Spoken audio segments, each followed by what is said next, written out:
Hey, Pat and Dave back for another episode of Shop Talk, where today we've got the all-new Polaris XPEDITION as well as the General XP. So Dave, we're going to be comparing these two a little bit, kind of explaining what they're about, but give us a little history lesson on General. Like, where'd that come from and where are we at now? Yeah, General was launched back in 2015, and since then it's been gaining in popularity because it's got so many uses. It's great, and it's what we call a crossover machine. So initially built off a Razor, but with added comfort and capability, it's a great machine for the trail ride, and you can do some utility function with it as well. Nice. So when we talk about that, that's crossover. When we look at Polaris XPEDITION, here we're talking all about adventure riding, right? And what does that mean? When you think adventure, what does that really mean to you when you talk an adventure class vehicle like Polaris XPEDITION? Yeah, when we're talking adventure, it was all about getting you and your gear further out in the backcountry, taking that 72-hour adventure. So we built the Polaris XPEDITION actually the ground up with adventure in mind, and that's why we're separating crossover from an adventure segment with all new product Polaris XPEDITION. Nice. All right, well, let's focus a little bit on General first and kind of walk through a few areas on that rig. And I think the first one is kind of how do we expect people to use it? What kind of riding or gear are you going to bring with on a General? Yeah, so really, General, people use mostly for trail riding. It's fantastic on the trail. Like I just mentioned, originally built off a Razor, it's got that performance with 100 horsepower. It's got the suspension with 14 inches of travel, Walker Evans shock, but then we gave it a dump box and a really comfortable interior. So it's a great full day trail riding machine. Nice. So when you think, I heard you mention dump box, right? How much can that thing hold, and kind of what else can you store and bring with you when you're talking General? Yeah, it's got a pretty good sized dump box with the tailgate on it, so it's great to bring enough gear for the day of trail riding. So you can put the cooler back there, you can put a spare tire, we have accessory racks and storage containers that go back there, so you can definitely bring all your gear for a day ride.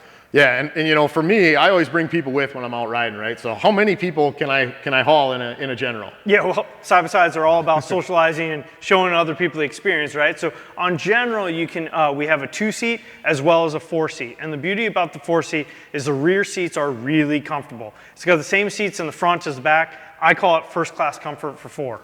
Nice. And then the other thing I think about, when I'm rocking a General is kind of what's the riding season that I can operate in, right? Obviously, bone stock comes with an open cockpit like this, but what can you add on to, knock off that cool morning air or be able to ride in the summer or winter? Yeah, as you mentioned, it comes with half doors, but through our accessory suite, you can enclose the cab. We've got 2 offerings with upper half doors or full doors that you can put on the vehicle and an accessory heater kit. Nice. All right, so let's bounce over to Polaris XPEDITION now. And when we talked a little bit about that riding, but what's that adventure weekend look like? Yeah, well, we were all inspired to do that 72-hour adventure. So we needed it to be able to go further, take more gear, and take more people with you. Yeah, and then I think the next thing we talked was storage capability, right? So again, we got a couple different box options here, but what can you haul? I mean, it's a lot, right? Yeah, Polaris XPEDITION, again, comes in a 2-seat, but then also on the multi-passenger 4-door, it actually comes with 5 seats. And an XP with the dump box, and then the ADV model with actually a static rear box, but it's all about storage. Those seats convert, so the box is actually wider, it's longer than the General XP, and has the new Lock and Ride Max system. So you can really configure the storage and seating to how you're going to use it out on your own adventure. Nice. I think you already mentioned number of seats, right? But we got 2 and 5, and I was just looking back here, right? And this is exactly what you're talking about, right? You can flip this seat down and get a huge amount of cargo, or flip it up and you're good to go to haul, all your friends with you. So that makes it easy. I think the other big thing then is how do we get year-round capability out of the Polaris XPEDITION? When you think about open-air cockpit like we have here, what else do we offer? Yeah, so just like General, it comes with half doors, and through accessories you can add upper doors or full door again. But really the flagship of Polaris XPEDITION is the North Star model from the factory, full doors, power windows, tip-out windshield, heat and air conditioning, and that's what really makes it unique, is you can buy Polaris XPEDITION with air conditioning, so no matter what season you're in, whether you're going to come across, you're going to be comfortable, and your adventure is going to continue on. That's fantastic, man. So the other thing that we've been hearing a lot of people ask about, right, is kind of what's your budget? I mean, obviously General XP has been around for a few years. Polaris XPEDITION is all new. Kind of where do they stack up?